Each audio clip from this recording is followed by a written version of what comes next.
And for our first story, in fact, our first two stories, we will go and discuss about what happened last weekend, because after my episode, or the last episode of AniMat's Crazy Cartoon Cast, apparently there have been some major events that did occur. One of which I feel like is a major priority for AniMat's Crazy Cartoon Cast. It is the biggest night for animation, which I will go and start things off by talking about the Annie Awards. And Netflix was a massive dominator this year at the Annies. In fact, Netflix has managed to win a grand total of 19 Annie Awards this year, not just for the TV shows, but now that they have become a lot more prominent with their feature films, with their animated films to be precise, 10 of them actually did come from movies. And the big winner this year, it looks like Netflix and the Annie Awards have been in a serious holiday spirit right now. It looks like Christmas is not over for the Annies, as Klaus ended up becoming the major winner this year, winning 7 Annie Awards, in which it was nominated for 7 and it managed to win all of them. And the awards that it won include Best Production Design, Best Character Animation, Best Character Design, Best Storyboarding, Best Editing, Best Directing for Sergio Pablos, and of course, Best Animated Feature. But in terms of movies, Klaus was not the only one that did manage to get some major wins. Another Netflix movie, or at least that Netflix picked up and distributed, technically it's not their movie, it was I Lost My Body. So far, it's been the most talked about independent animated feature of the year, and no surprise, it actually won for Best Independent Animated Feature. But on top of that, it also got some major wins as well, as it won for Best Music and also for Best Writing. But some of the mainstream companies did not go out empty-handed, as Disney did manage to walk away with 2 Annie Awards, surprisingly, for Frozen 2. Now, that was one of the 2 animated features this year that did get the most Annie nominations, along with Missing Link, but Frozen 2 managed to walk off with 2 of them for Best Animated Effects and Best Voice Acting for Josh Gad. And there are plenty of others to go and mention in terms of big wins. Of course, a lot of them are from Netflix, as I've said. So, of course, BoJack Horseman won for Best General Audience TV Show. For Best Children's Program, you got Disney Mickey Mouse being the big winner. And just a few examples, like Disney Mickey Mouse also won for Best Directing in an animated show. What else do we got? Oh, we also got H. John Benjamin being the winner of Best Voice Acting in a TV show for Bob in Bob's Burgers. And, we also got, Tuca and Birdie winning for Best Writing, and that's just a few examples that I have here. Like, other major winners, of course, from Netflix, like they got Death, Love, and Robots. Oh, another one that is actually worth mentioning is Best Character Animation in a live-action production. That winner actually goes to Avengers Endgame. And for Best Character Animation in a video game, it would go for Unruly Heroes. And there's also other ones that, just to have a bit of an honorable mention, where we also got Uncle Tom, Accounting for the Days, winning for Best Short. DreamWorks actually did walk off with an Annie this year for Best Special Production for How to Train Your Dragon Homecoming. And on top of that, we also have Best Student Film with The Fox and the Pigeon by Michelle Chua. Now, before I would go into the individual categories and go into the wins, there is one little thing that I would like to talk about, and you could consider this a little bit of a rant, but I feel like this is something that needs to be brought up, that very few people are actually talking about, but for me, I feel like there's just something here that feels a little bit too suspicious that cannot be avoided, or that people want to avoid, but it has to be brought up at some point. It's just, literally, for the 3rd year in a row, it seems that the Annie Awards is given, they have an obvious bias. And what I mean by an obvious bias is that they would go and, if they do have an animated film that they really, really love, then they would give all the awards to that. Like, whatever it's nominated for, it would immediately give the trophy to that film. It happened in 2017 with Coco, where it won almost all the movie categories except for Best Independent Animated Feature. It happened last year with Spider-Man Into the Spider-Verse, where it was nominated, I believe, for 7, and it won all those 7. And once again, we are seeing this again this year with Klaus, where every single category it was nominated, it ended up winning. Now, for me, I feel like this is a little bit suspicious, and especially the fact that this has happened for the 3rd year in a row. I'm not saying that there is obvious foul play. It's not necessarily as bad as, like, the big How to Train Your Dragon controversy, where they made themselves a little too obvious that it was rigged, but there's just something that feels a little bit off, where it would immediately go and, like, show off this bias, where it would immediately give it all to this one movie in particular that they really like. Now, I know some people can counter-argue with the fact that there have been other winners as well. Like, with Spider-Verse, there have been some wins for movies like Incredibles 2 and Ralph Breaks the Internet, or even this year, where I Lost My Body and Frozen 2 did get some wins, but still, it's honestly kind of suspicious where you want to give all your trophies and all the wins to one particular movie, where you would go and select, like, okay, which category is it in? All right, immediately give it to that. And especially this year, it doesn't necessarily help either that the ones who got the most wins out of all the companies is Netflix. Now, I know that, like, this is a similar case, like, to some of the previous years where it happened with Disney, where they would go and end up collecting the grand majority of the awards. But then again, what's happening with Netflix is no different than some of the previous years where Disney was dominating. So, from there, I do feel like it's a little bit suspicious, and I feel like because of the fact that we are seeing this happen year after year now, I kind of do suspect a little bit of foul play, that there is something suspicious happening behind closed doors in ASIFA Hollywood, where there might be some things that might be immoral per se, where they would give most of the wins to one movie in particular. It's like, maybe I could be wrong, and maybe this is all a total coincidence, but I can't help but feel like it's a little bit suspicious the ways that they are giving all their trophies to one movie in particular. And I know for a fact that I am going to be the only one who would go and mention this, because you're not going to be hearing any complaints coming from the cartoon community, because so far, the cartoon community are making this a big deal, but they're mainly celebrating of the fact that Klaus somehow ends up having all these major wins, and, like, oh my god, they're freaking out because they love Klaus as a hand-drawn animated film, and they want to see it have all the wins as much as possible. And that also reveals a major thing about the cartoon community, is that more than anything, they care about their bias. They may pretend and act that they have some kind of moral compass and that they care about the integrity of the artist and the craft of the animation and the well-being of artists and animators and all that stuff, but really, that's all nothing but an act. The thing that they care the most is just their bias. They're a lot like Republican senators in a way, where they don't care if there actually is some kind of corruption happening behind the scenes. They don't care if it's obviously rigged or anything like that. As long as it does cater to their bias, then they're perfectly okay with it.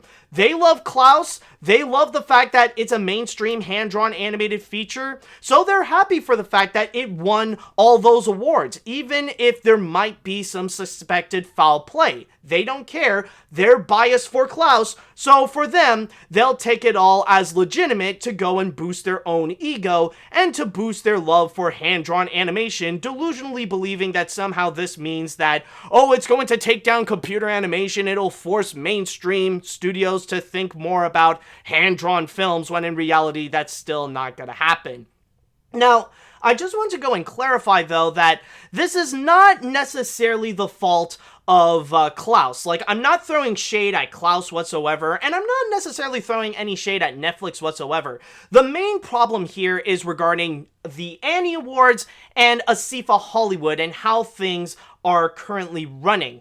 And I just need to go and address this problem right now, because if it does so happen in the future, if this actually does happen in the Annie Awards in the following years, where there's this one movie that some people might not particularly like, and it does get the same treatment where it wins all the awards that it ends up being nominated for whatever category it is, like if the same thing happens to that film that people don't particularly like and they try to make a big fuss out of it, well, at that point, they got no one to blame but themselves for suddenly realizing that it's an issue right now. Because, like, if they would be that, like, let's say next year that, let's imagine if Onward would be that film in particular, and not many people like Onward as much as some of the other films like Scoob or Soul, for example. Like, Onward is the one that, whatever category it's nominated for, it ends up getting the win, and people get upset about. People are so outraged, they're upset about it. And at that point, they have no one but themselves to blame for being angry about this, because the only question I would ask from there is, well, if you're really that upset that Onward would end up getting that kind of treatment at the Annie Awards, why did you not say anything about it before? Why did you not say anything about it when Coco had all those wins? When Spider-Verse had all those wins? When Klaus had all those wins? Yeah, they do have a bias, but it's always been there. Like, why are you upset? Like, you're not upset of the fact that there might be foul play. You're just upset of the fact that it's not catering to your bias. So I just want to point that out in case of the future, if it really does become a problem, because it's been going on for a while, but because it's been catering to people's biases for movies like Spider-Verse and Klaus, it's starting to become a little bit, I'm just, like, pointing it out there that this has been happening for a while now, and it's time that we need to go and start to ask a bit of questions with what's happening behind the scenes, if the voting process is legitimate or not. But anyways, now with all that out of the way, I just need to go and have that out of my system. Now let's go and actually talk about some of the individual movies and the wins that did occur. And let's go and actually start things off by focusing on Klaus. Now, the funny thing is, though, is that despite what I've just said, I actually do agree with a lot of the awards that it did win, because the thing with Klaus is that it is a very beautiful animated feature. It is a very well animated film, and the way that it brings back, not only bring back hand-drawn animation, but pretty much give it a brand new look where it almost looks 3D in a way. It's absolutely beautiful, and there's a lot of them that I do agree with, especially one that I feel like it earned the most would have to be Best Directing for Sergio Pablos, because not only did he do a great job with bringing the hand-drawn animation to life, but also he did a fantastic job with the execution of it to really make it such a heartfelt, fun-filled, hilarious animated feature as well. So that is definitely an award that is very well merited. Now, granted, with what I've just stated with the Annie's bias for Klaus, maybe it would have been nice to see, like, some of the other animated films actually get nominated, because, like, throughout 2019, there have been other animated features that did do an amazing job with its animation as well. Like, it would have been nice to see at least movies like Missing Link or Toy Story 4 get a few of those Annies for the animation category, because that animation that they have done is fantastic as well, and it is worth, at least worth getting a trophy or two. But in the case of Klaus, it is understandable, because in terms of the animation, it is definitely the strongest in terms of the competition. However, if there is one that I would say that I kind of disagree with the most a bit, and this could be a little bit of a hot take here, but for me, I would say maybe Best Animated Feature would honestly feel like a bit of a stretch to give that trophy to Klaus. And the reason why I say that is mainly because Klaus is a movie that's a bit more style over substance, where it is obvious that it cares a lot more about its visuals more so than its script. Because if there is one major issue with Klaus the movie, it's that it is very unoriginal. Like, if you would just go and pick up the script and you would just read it on paper, it's not necessarily as impressive as it sounds, because this is one of those features that is driven by cliches, and they do put in a lot of typical tropes that you would find in these kinds of kids movies that, they're always recycled, they're always repeated, and it's just not necessarily that impressive. Like, even when I watched Klaus, it did take some time for me to really get into it, like to fully be comfortable with what it's trying to do, because like the story is very much lacking. And because of the fact that it is more of a style over substance film, I would say, like, for best animated feature, like, for me personally, I would have given that to something like Toy Story 4, or even How to Train Your Dragon would probably deserve it more, like, considering that those movies did put in a little more effort in terms of the substance. Now, this is not to say that the story of Klaus is bad. Again, the execution really does help a lot, and that's why I do feel like Sergio Pablos did an amazing job as a director, and even did deserve to have that Annie Award for it. But other than that, I don't know. For me, like, in my opinion, I do feel like best animated feature is a bit of a stretch for Klaus. Now, a lot of them I do agree, but the big one, I do feel like that's I don't know. Like, that's a little iffy for me. Now, in terms of the other winners, of course we also got I Lost My Body, which it's not necessarily that big of a surprise that film ended up being the big winner for Best Independent Animated Feature, because that is the movie that a lot of people are currently talking about. That is the film that, like, the independent animated feature that really got a lot of people talking, that's almost getting as much attention as the mainstream films, especially the fact that you do see it getting a lot of nominations, being highly prominent in festivals, and of course getting an Oscar nomination for Best Animated Feature. But what I do find to be highly impressive, more so than the wins of Klaus, is the fact that it did manage to get more than one Annie Award, that it actually did manage to beat over some of the mainstream films for some of the bigger categories, stuff like Best Music and especially Best Writing.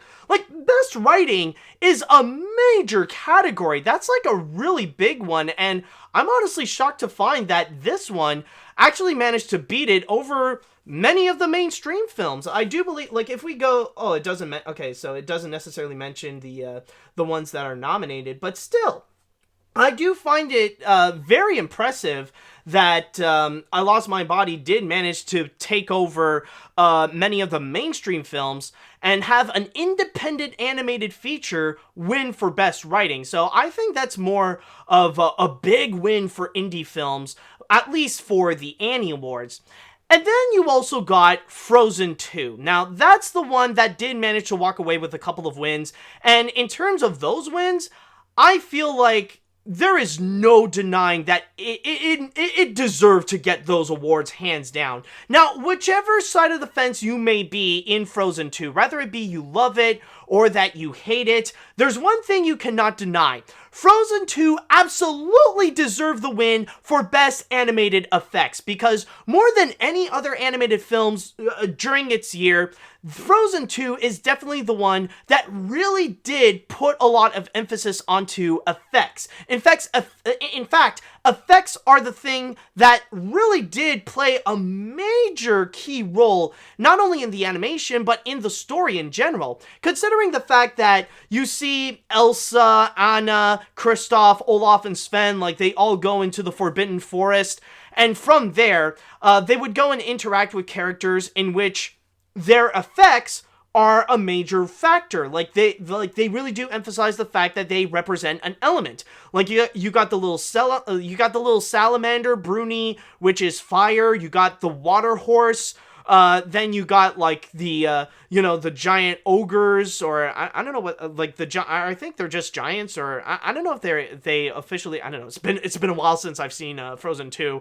I'll wait till it comes out on Blu-ray. But anyways, like, you got the giant, the giants, basically, where they represent Earth, and you see them, like, taking over the Earth and stuff like that. And then, of course, you also got Gale, which is the wind, where literally Disney animators made a character out of the wind. And then, of course, like, you got Elsa as well, which she has her ice powers. So, best animated effects, it goes to Frozen 2 no matter what. There is no denying on that. And then there was also the interesting choice of giving Josh Gad the win for best voice acting in an animated film. And honestly, that is one that I did take some time to think about it a little bit. And the more that I did think about it, the more that I realized, you know what? Yeah, it actually does make sense.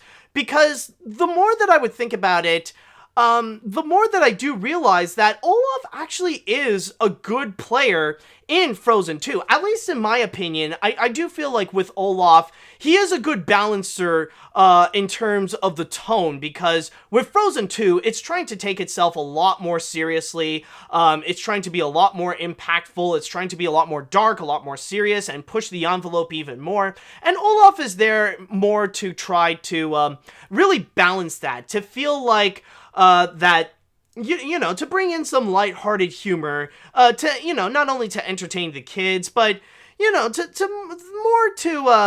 brighten the mood, to, you know, to pick things up, to not make everything dark and depressing. And with Josh Gad's performance, he actually did do a great job to not make Olaf annoying or, like, excruciating, because, like, it would be easy for a character like Olaf to fall in that trap, but Josh Gad managed to escape that, which is actually really good, honestly. So, with all that said, I do believe that does cover with all the individual Annie Awards. And one thing that I did almost forget to go and mention is actually regarding the show itself, which you can actually go and check it out on YouTube. They do have, like, the Annie Awards do have it on their official YouTube channel, and it's actually very sweet. It's actually about 3 hours long, but it's actually a lot of fun. It's a celebration for animation. You do see a lot of surprise celebrities and a lot of familiar names as well. Not just in the field of animation, but also in geek culture in general. But on top of that, what does make it, you know, a lot of fun, and what does make it very nice as well, is that they do have 2 tributes.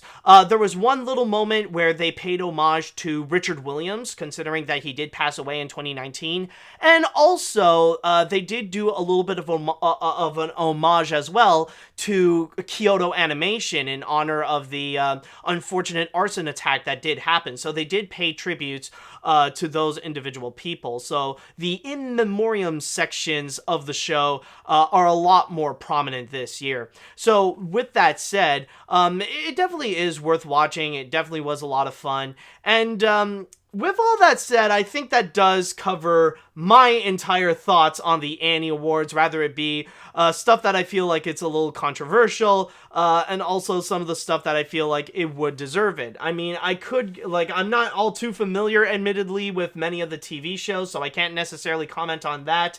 But with the movies and stuff like that, hopefully I did went and clear out my thoughts on that. And so with all that said and done, I would like to say congratulations to all the winners of this year's Annie Awards, and best of luck to see what happens at the next Annie Awards next year.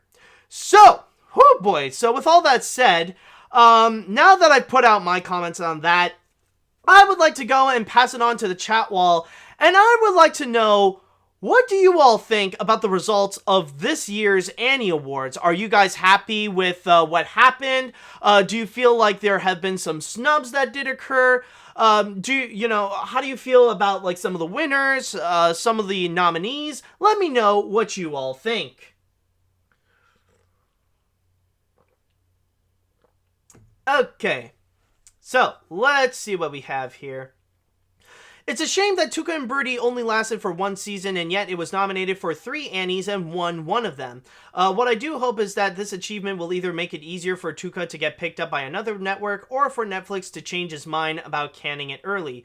Of course, it's just speculation, and it seems unlikely. Yeah, I'm just going to say that, before anyone makes these kinds of comments and stuff like that, don't expect award shows to be major game changers. Don't expect award shows to be the ones that will change, like, a lot of studios' perceptions. Like, one thing that I've seen a lot of people mentioning, like, because of all the wins that Klaus has got, like, some people want to bring back the notion that, oh, this will be, like, the revival of hand-drawn animation, and because, like, companies like DreamWorks and Disney got snubbed from Klaus and stuff like that, it'll make them consider to bring back hand-drawn. No, it's not going to happen. Like, just because, like, they got the trophies, that doesn't necessarily mean it's going to change their mind on a few things, especially, like, with hand-drawn animation or whatever. Like, winning an Annie Award doesn't necessarily mean, like, it's a big deal. Like, for them, like, winning a trophy, whether it be, like, the Annies, the Golden Globes, or the Oscars, it's kind of, like, a little bonus as well. Don't expect that to be a true game changer, especially for Disney.